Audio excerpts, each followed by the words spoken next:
Convido os irmãos a ficarem de pé, não vamos perder tempo. Aquele que trouxe o exemplar da Bíblia, se puder abrir em Lucas, capítulo de número 8, versículo 26 ao 34.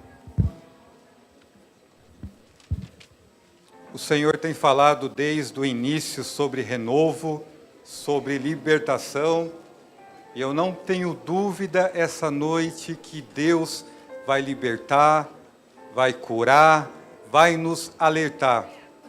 Certa vez perguntaram para Martinho Lutero: você fez todo o mundo virar de cabeça para baixo na Reforma Protestante?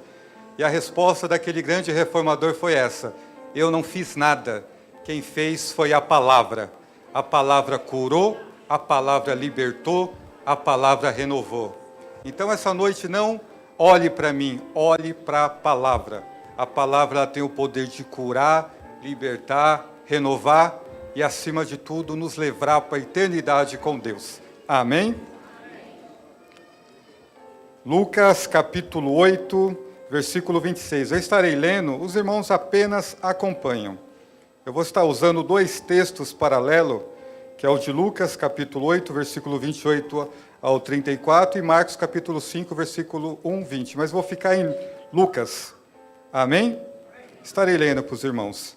Zarparam, então, para a região dos Gerazenos. Algumas traduções está Gadarenos, que se localiza do outro lado do lago, na fronteira da Galileia.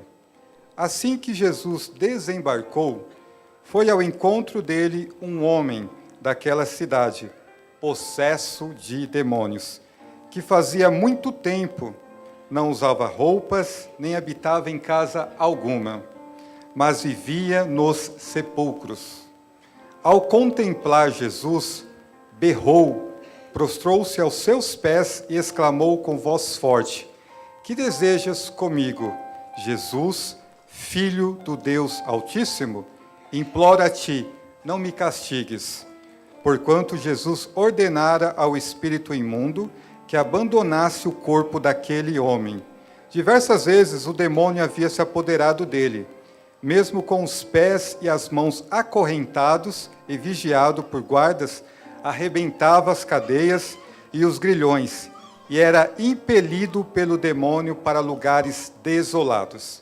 Jesus lhe inquiriu: qual é o teu nome? Ao que ele replicou: Legião, pois eram muitos os demônios que tinham invadido aquele homem. E suplicavam a Jesus que não os mandasse para o abismo. Entre mentes, uma grande manada de porcos estava pastando naquela colina.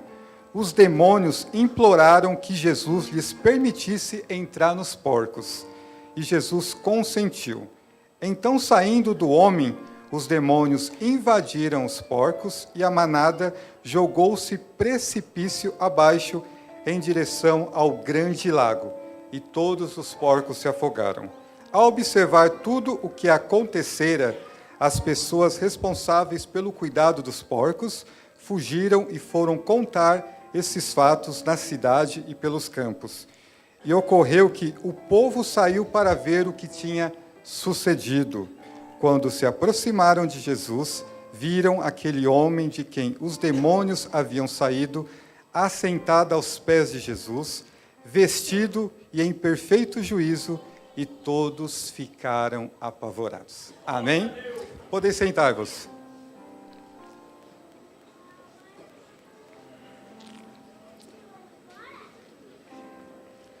Essa palavra, ela é muito forte. É uma palavra que fala sobre cura, fala sobre escravidão. Meditando sobre esse tema, eu fui buscar no dicionário o que significa a palavra escravo. A palavra escravo tem como um dos significados o que vive em absoluta sujeição a um senhor. Cativo, rendido, dominado por uma paixão. Entre 1550 a 1880, chegaram no Brasil mais de 4 milhões de negros vindos da África, vindo como escravos. Eles chegavam a trabalhar a 18 horas por dia. eles trabalhavam das 5 da manhã às 11 da noite. As condições eram as piores que você pode imaginar. Alimentação deplorável, apanhavam, eram insultados. A estimativa de um escravo, se ele fosse forte mesmo, chegaria aos 30 anos de idade. Tudo isso porque ele era escravo. Sofriam maus tratos. Eles vinham em navios negreiros para o nosso país. Vinham navios lotados. Cerca de 50 dias durava uma viagem da África para o Brasil, em condições precárias, desumanas. Eles sofriam, eram torturados, eram humilhados. Além de tudo, eles apanhavam muito. Estima-se que 40% de todas aquelas pessoas que entravam no navio negreiro para chegarem no Brasil morriam. Eles eram tratados como mercadoria. A palavra humanidade não se referia para eles, simplesmente porque eles eram escravos. Eles eram cativos. Isso não é somente uma história triste do Brasil, da nossa história. Isso é uma história triste da humanidade. Isso é uma história desumana, muito desumana. Eles eram privados de muitas coisas. Palavra alegria para eles não existiam. Eles eram privados de amar. Eles eram privados de adorar o único Deus. Eles eram privados até mesmo de sonhar. Simplesmente porque eles eram escravos.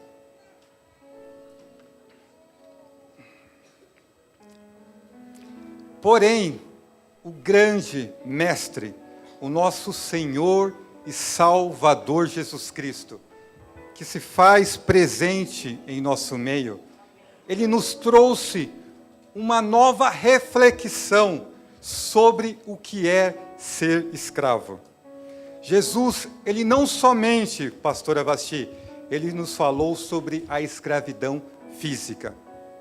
Ele falou da pior escravidão que um ser humano pode sofrer, a escravidão da alma. A física, ela pode te privar de muitas coisas, mas a escravidão da alma, ela te leva para uma eternidade sem Deus. Eu tenho aprendido esses anos que o pior inferno na vida de um ser humano não é aquele que queima, é aquele que nos afasta de Deus. Mas louvado seja Deus, porque para isto manifestou o Filho de Deus, para destruir as obras do diabo. Quando eu me deparo com um grupo de pessoas prestes a descer as águas, confirmar a fé de salvação que já está no coração delas, porque o batismo não salva, o batismo apenas confirma aquilo que o nosso coração já acredita. Vós sois salvos pela graça, mediante a fé. Jesus nos disse, crê no Senhor Jesus e será salvo tu e tua casa. E crê em Jesus e ser batizado. Então, o batismo é apenas uma declaração a todos que estão ao nosso redor de que nós servimos o verdadeiro Deus. O interessante de Jesus é que ele não somente falou da escravidão. Muitas vezes nós falamos, mas nós não nos damos a fórmula. Nós mostramos o caminho para as pessoas, mas nós não executamos aquilo que Jesus quer na vida das pessoas. E o interessante é que Jesus nos mostrou tudo isso. Quando abrimos as Escrituras nos Evangelhos, nos deparamos com tantas e tantas pessoas, irmã Iapuã, que Jesus libertou. Cada um de nós temos um personagem no nosso coração. Eu posso falar da mulher do fluxo de sangue, que foi liberta da sua doença. Eu posso falar do cego Bartimeu, que foi liberto. Eu posso falar de Zaqueu, que foi liberto do pecado espiritual. Eu posso falar de tantos e tantas pessoas que foram curadas por Deus. Mas existe um personagem que ele me chama a atenção, que Jesus libertou, que é esse jovem gadareno. É muito profundo quando nós nos deparamos com a vida desse homem. Por que é muito profundo? Quando nos deparamos com as Escrituras, nós vemos várias pessoas que foram libertas de Jesus. Uma libertação muito clássica de pecado é o filho pródigo, muito pregado das nossas igrejas. Só que quando eu comparo o filho pródigo com o gadareno, eu vejo uma distância muito grande de entendimento de cada um. A Bíblia nos diz que o gadareno, ele não conseguia nem pensar quem ele era. O pecado havia escravizado o gadareno de uma maneira tão profunda que ele não conseguia sentar, irmã Eunice, e ele não conseguia refletir quem ele era. O filho pródigo, ele ainda afundado no pecado, ele parou e fez a pergunta: irei até meu pai. Quem sabe o meu pai me coloca para trabalhar como um dos teus conservos. Ele ainda conseguiu refletir. Mas quando olhamos para esse gadareno, ele não conseguia nem refletir quem ele era. Sinceramente, eu não sei qual é o trabalhar de Deus essa noite através dessa palavra. É uma palavra muito forte, uma palavra de cura, uma palavra de libertação. Quando eu li essa palavra, Deus meditava no meu coração: quantas e quantas pessoas estão escravas? Escrava da religião, casais escravos das brigas conjugais, não conseguem se aperfeiçoar, pessoas escravas de doenças, jovens escravizados na prostituição, a vida parada, não consegue entrar, não consegue andar, tantas e tantas pessoas presas à mentira. Você acredita, irmã, que existem pessoas escravas do passado? Pessoas que não conseguem se libertar do passado? Vocês acreditam que existe isso no nosso meio? Sem contar da escravidão tecnológica. Pessoas que não conseguem se desligar de um Facebook, de um WhatsApp. Esse tipo de escravidão, talvez ela não vai te levar para o inferno, mas ela atrapalha tanto o que Deus tem na sua vida. Ela te atrapalha tanto. Existem pessoas que ficam 1 hora em um WhatsApp, mas não tira nem o dízimo de 1 hora no WhatsApp, que é 10 minutos olhando para Deus. Quantas e quantas pessoas escravas. Certa feita, Jesus conversando com uma rede de pensadores, os grandes pensadores judeus, Jesus olhou para eles e disse assim em João capítulo 8, vocês são escravos. Para eles ouvir isso, escravos, nós somos descendência de Abraão, nós não somos escravos. Jesus fitando o olhar nele, com amor, para aquele grupo de pessoas, Jesus disse assim, todo aquele que é vencido pelo pecado se torna escravo do pecado. Mas como eu disse para vocês, Jesus ele não somente mostrava o caminho, Jesus ele levava aquele que acreditasse que Jesus poderia libertar eles a andar no caminho. E Jesus responde, se pois o Filho vos libertar, verdadeiramente sereis livres.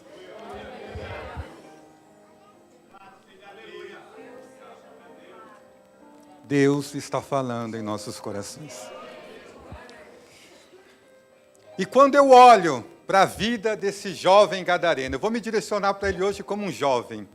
Quando eu olho para a vida dele, era triste. Eu imagino ele numa condição espiritual 10 vezes piores daqueles viciados que nós vemos na TV. Aqueles viciados que mostram eles lá em São Paulo, na Cracolândia. Às vezes nós olhamos para uma pessoa que está presa ao crack. Eu vou usar agora o crack como exemplo. A pessoa ela se torna como um bicho. Um bicho. Um bicho. Ela já mais não pensa, ela não sonha. O pecado escraviza essa pessoa de uma maneira tão profunda que toda aquela semelhança de Deus, ela começa a perder. Ela não se parece mais com Deus. A famosa Imago Dei, imagem de Deus, é destituída. É por isso que o Espírito Santo, usando Paulo, ele vai dizer: porque todos pecaram e destituídos estão da glória de Deus. E aquele gadareno, ele estava destituído da glória de Deus. O pecado havia corrompido não somente o seu estado físico, mas o pior, o espiritual. O espiritual. As pessoas não conseguiam nem ajudar ele. Nem ajudar.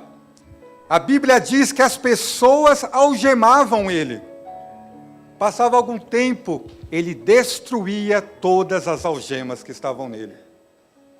Quando eu estava lendo isso, Deus falava comigo: Wagner, por mais que uma pessoa tente ajudar uma pessoa que está vencida pelo pecado, ela não consegue, porque só eu, Jesus, tenho o poder para libertar, curar e restaurar.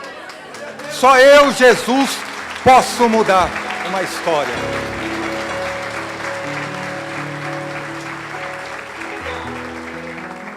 E o interessante é que Jesus, ele não muda apenas uma hora da nossa vida, ou algumas horas, ou um dia. Jesus muda permanente a nossa vida. Se nós dermos lugar para Deus trabalhar dentro de nós, nós não temos noção o que é o trabalhar de Deus. E quando eu olho para a vida desse gadareno, eu me deparo com 3 consequências drásticas que o pecado fez na vida dele. É deplorável. Eu lendo esse texto em casa, eu mergulhei na história. Como um antigo estudante de história, nós aprendemos uma técnica em história: esquecer esse momento e mergulhar na história, porque a gente vai entender o que os nossos antepassados pensavam. E quando eu mergulhei, eu confesso para vocês, eu chorava, Leandro. Eu chorava, eu até me arrepio. Eu chorava com a vida daquele homem. Eu chorava. Se é que eu posso chamar de homem, tinha se tornado um monstro. Era um monstro. Andava nu. E as 3 consequências do pecado na vida dele foram terríveis, terríveis, terríveis. A primeira consequência, a primeira coisa que o diabo fez na vida desse gadareno foi tirar as suas vestes. O diabo tirou as vestes dele. Qualquer pessoa, ainda que seja leiga, ela vai entender que nudez na Bíblia é vergonha espiritual diante de Deus. Uma pessoa sem roupa diante da Bíblia é uma pessoa que está em pecado. É pecado não liberto, pecado não confessado. Só que existe também um outro significado para isso. Nudez na Bíblia é vergonha para a pessoa que está no pecado, mas acima de tudo para a sua família. Lembra do nosso Senhor e Salvador? Ele foi crucificado nu. Nu. Ele foi crucificado nu. Por que nu? Porque ele tinha que passar vergonha por nós, mas a família também tinha que passar vergonha. Quando o pecado entra na nossa vida e começa a nos corromper, a curto prazo, somente nós iremos passar vergonha. Só nós. Mas a longo prazo, a humilhação será maior. Os nossos familiares também irão passar vergonha. E a primeira consequência do pecado na vida do gadareno foi que o diabo o deixou nu. A segunda consequência é triste também na vida do gadareno. Vocês acham que o diabo iria querer apenas tirar a roupa deles? Nós não temos noção o que o adversário nosso quer fazer com as nossas almas. Nós não temos noção. Nós ignoramos os seus ardios. Ignoramos. Após Satanás tirar as roupas desse jovem gadareno, a Bíblia diz que esse jovem, ele andava nas suas mãos com um pedaço de telha.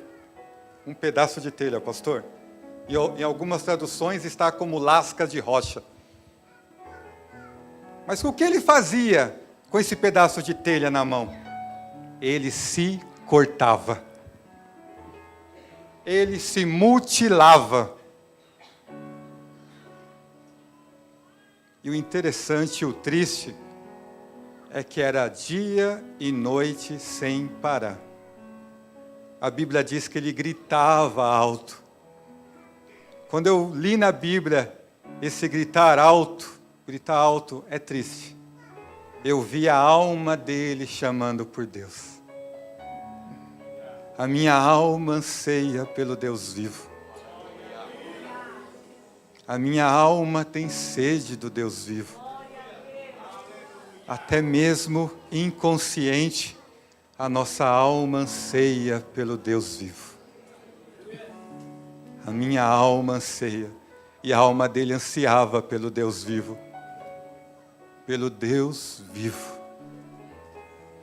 E a Bíblia diz que ele ficava se mutilando, se cortando.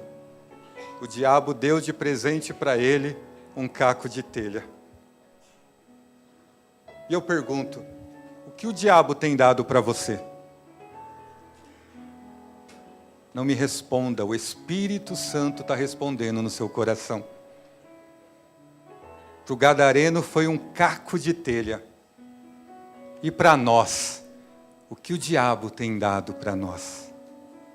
Qual tem sido o nosso caco de telha? Para alguns é a mentirinha, para outros é o adultério, para outros é a prostituição, para outro é o engano religioso, para outro pedacinho de telha é o comodismo espiritual, é a indiferença com Jesus de Nazaré. E o diabo havia dado isso para ele. Só que o diabo, ele é um ser tão ruim, irmãos. Enquanto você estiver respirando, você pode ter certeza que ele vai fazer isso com você, ó. Ele vai fazer isso. Ele vai lutar até as últimas consequências para te tirar da presença de Deus. Só que a tristeza da vida desse homem, ela não para por aí. Andava nu, andava com um caco de telha na mão. Olha só como o diabo o expôs. Tirou a roupa dele, ele andava nu, andava com um caco de telha se cortando, gritando, chorando. Só que o diabo levava ele para passear, pastora. O diabo tinha um hobby em particular com o gadareno. Às vezes, quando eu pego folga de sábado, eu me programo com minha esposa, Luciana, aí nós saímos, criamos até um hobby de sábado. Ir almoçar no shopping, assistir um filme, ficar junto, para a comunhão aumentar, esticar.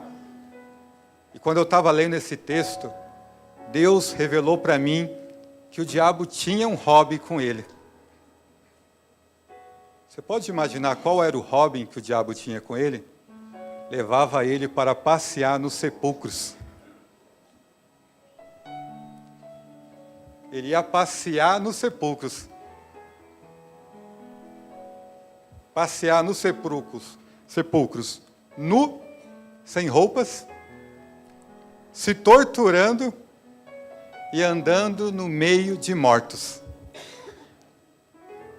Existe uma passagem na Bíblia que nós ignoramos muito, é um salmo. Ele diz assim: um abismo chama um outro abismo. Um abismo chama um outro abismo. Talvez aquele pecado na nossa vida hoje, ele não vai levar-nos para um lugar tão profundo como desse homem foi. Mas eu quero te alertar, desperta, porque se nós não despertarmos, o nosso estado pode se tornar pior do que foi o daquele homem. E esse homem andava no meio dos mortos. A Bíblia vai dizer que era noite e dia sem repouso. Lembra que eu disse no início? O filho pródigo conseguia pensar ainda quem era. Ele não conseguia pensar, pastora, quem ele era. Os homens tentavam ajudar ele, não conseguiam ajudá-lo. Porque Jesus havia dito, sem mim, nada podeis fazer.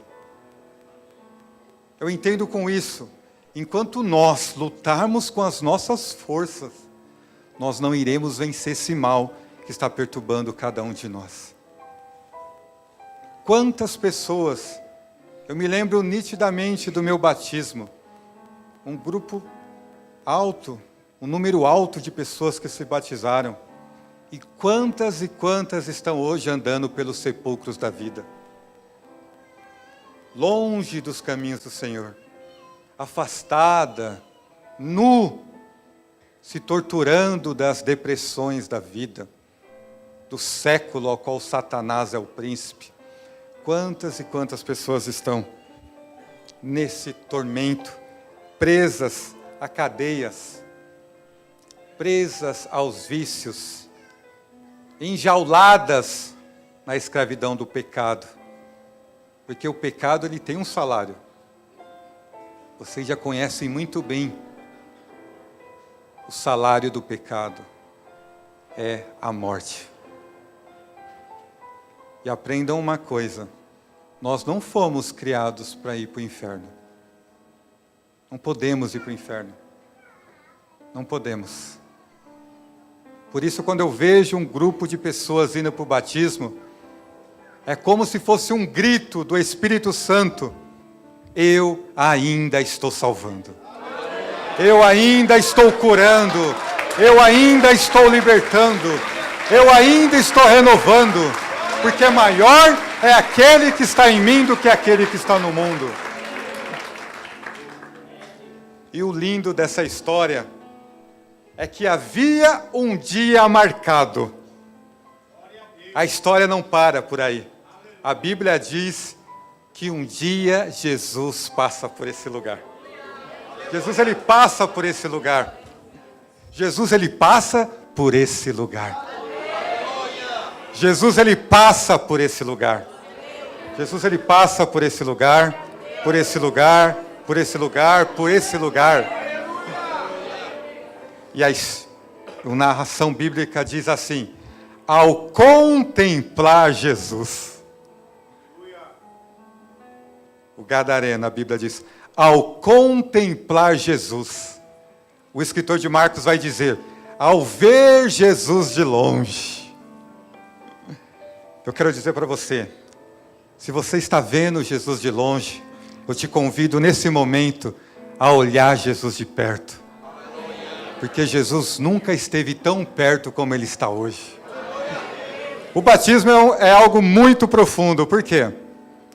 Porque eu creio, isso é uma crença minha, pessoal, que Jesus, ele está em todos os cultos com a gente. Eu não tenho dúvida. Só que existem cultos que ele vai se manifestar ou não. Por que eu sei que Jesus está aqui?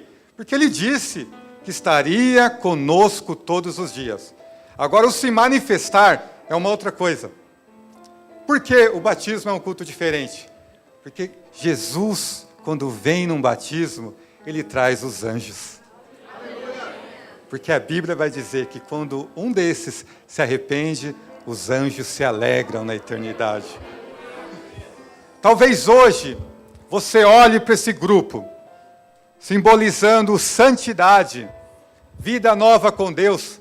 Talvez você se lembre lá atrás do dia que você se batizou. Eu sentei aqui, não teve como, foi automático. Eu me arremeti, pastora, e quando eu me batizei, foi automático. E talvez quando você olha para eles, há aquele sentimento de tristeza e você pensa, nossa, eu já fui tão bom com Deus. Eu já fui tão zeloso pelas coisas de Deus. Eu já me dei tanto para Deus. Eu tinha tanto prazer com Deus. Eu amava vir nos cultos. Talvez você hoje olhou para eles e o Espírito Santo te fez lembrar de quando você andava pelo jardim da inocência. Só que eu quero te dizer que o mesmo Espírito Santo que te levou a pensar nisso hoje é o mesmo Espírito Santo que quer te trazer para o jardim da inocência.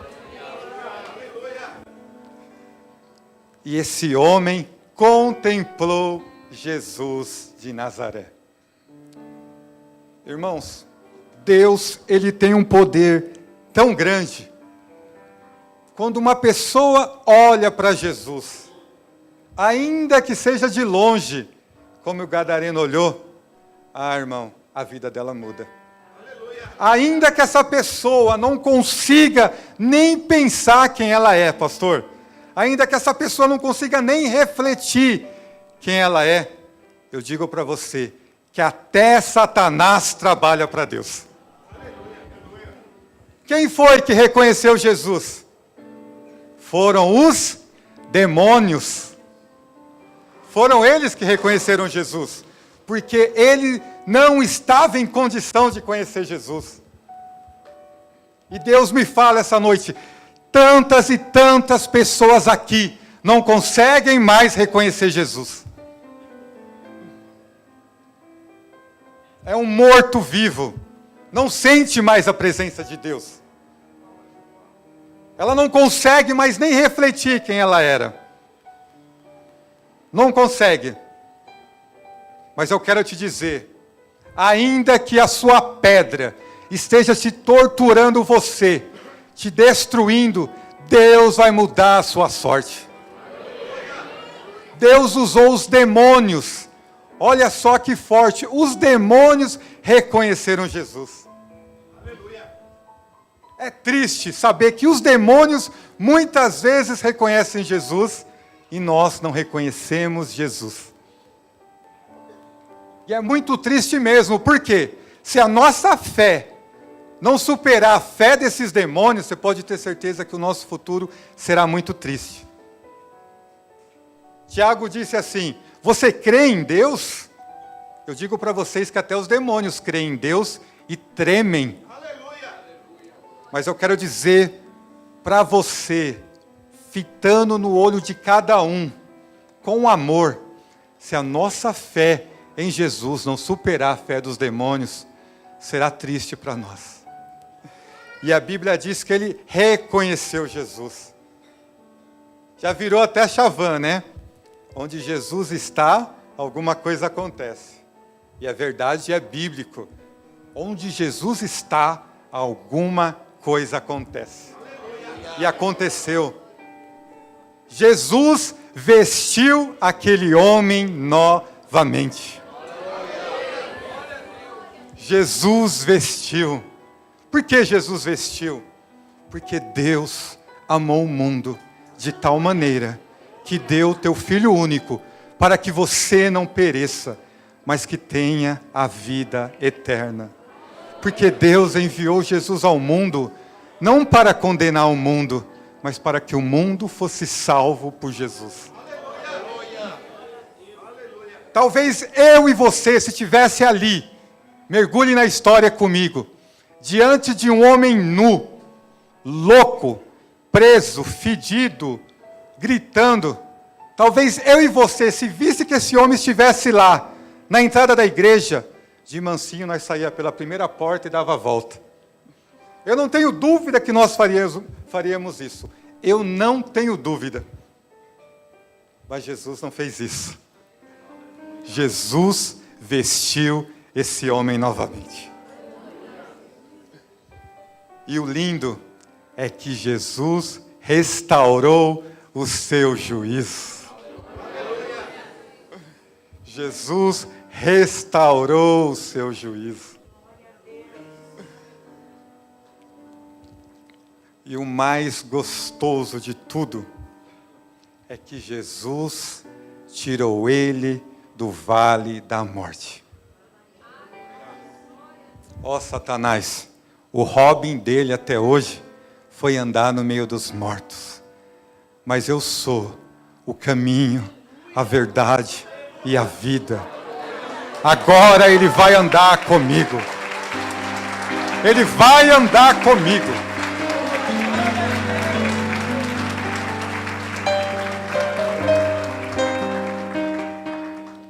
agora Ele vai andar comigo.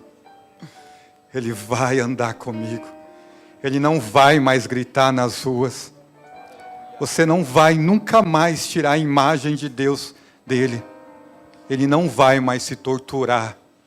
Ele não vai mais sofrer dia e noite sem descanso. Ele não vai. Porque eu comprei ele com o meu sangue. É o meu sangue. O sangue derramado antes da fundação do mundo. O sangue carmesim. Jesus tirou ele do vale da sombra e da morte. E ele andou com Jesus. O vestiu novamente. Restaurou o juízo. Tirou das mãos dele o caco de telha. Porque o pecado. Quantos de nós estamos presos aos nossos pecadinhos de estimação? O mundo lá fora tem o seu animalzinho de estimação, mas muitos de nós temos o nosso pecadinho de estimação. Jesus libertou aquele homem do pecadinho de estimação. E Jesus levou ele para passear com ele. Eu não vou demorar muito, eu convido vocês a ficarem de pé.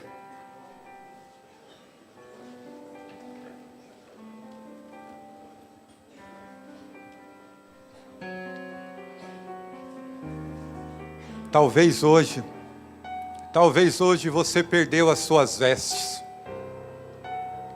Talvez hoje você anda espiritualmente com um caco de telha na mão. Talvez hoje você está escravo do passado, escravo do pecado. Talvez o diabo tenha te levado hoje para passear pelo vale dos mortos. Mas Jesus te chama e diz: eu quero te dar vestes novas. Eu quero tirar essa pedra na sua mão que te tortura dia e noite. Eu quero dar um consolo para a sua alma que clama dia e noite. Eu quero tirar do Robin de Satanás. Você nunca mais vai andar pelo vale da morte. Basta apenas você olhar para Jesus. Olhe, nem que for de longe. Porque se você olhar de longe, Jesus vai chegar a você. Se existe nesta noite alguma pessoa que perdeu as suas vestes, que está com um caco de telha na mão, que está andando pelo vale da sombra e da morte, eu lhe convido a ser homem e mulher e dizer: eu falhei, porque eu aprendi nesses anos de igreja que o homem e a mulher de Deus, ele tem que ser homem até para a hora que pecar. Se pecou, tem que ser homem e mulher para dizer: ó, eu pequei, Deus, porém eu errei, Pai. Restaura de novo a comunhão. Se existe alguém esta noite, nesta noite, desta maneira, eu te convido no seu lugar mesmo a levantar suas mãos, que eu estarei fazendo uma oração. Não precisa nem vir aqui. Eu te convido a olhar para Jesus. Olhe para Jesus. Nem que for de longe. Nem que for de longe, olhe para Jesus. Que Jesus vai fazer uma grande obra. Tem alguém essa noite? Nesta maneira, desta condição, sem vestes. Ali eu vi uma irmã. Irmã, pode ficar de mão abaixada, que Deus já está trabalhando na sua vida. Lembra que eu disse no início? A palavra é viva. Ela é viva, ela fala, ela clama, ela liberta. E o Espírito Santo vai nos dizer: se você ouvir a voz de Deus, não endureça o vosso coração. Não endureça. Porque talvez uma oportunidade como essa não venha ou vá demorar muito. Existe mais alguma pessoa nesta condição? Talvez um dia você teve juízo. Você sabia quem era Deus. Hoje você não sabe mais nem quem é Deus. Há tantas perguntas, há tantas indagações. Jesus, Ele quer restaurar o seu juízo. O seu juízo. Se não existe mais ninguém, Eu vou estar fazendo uma oração, já vou estar entregando o microfone na mão do pastor. Eu convido nesse momento a todos fecharem os olhos e orarem, amém? Deus Todo-Poderoso, Criador dos céus e da terra, neste momento, visita cada coração, visita cada pessoa, Pai, que um dia perdeu a comunhão com o Senhor.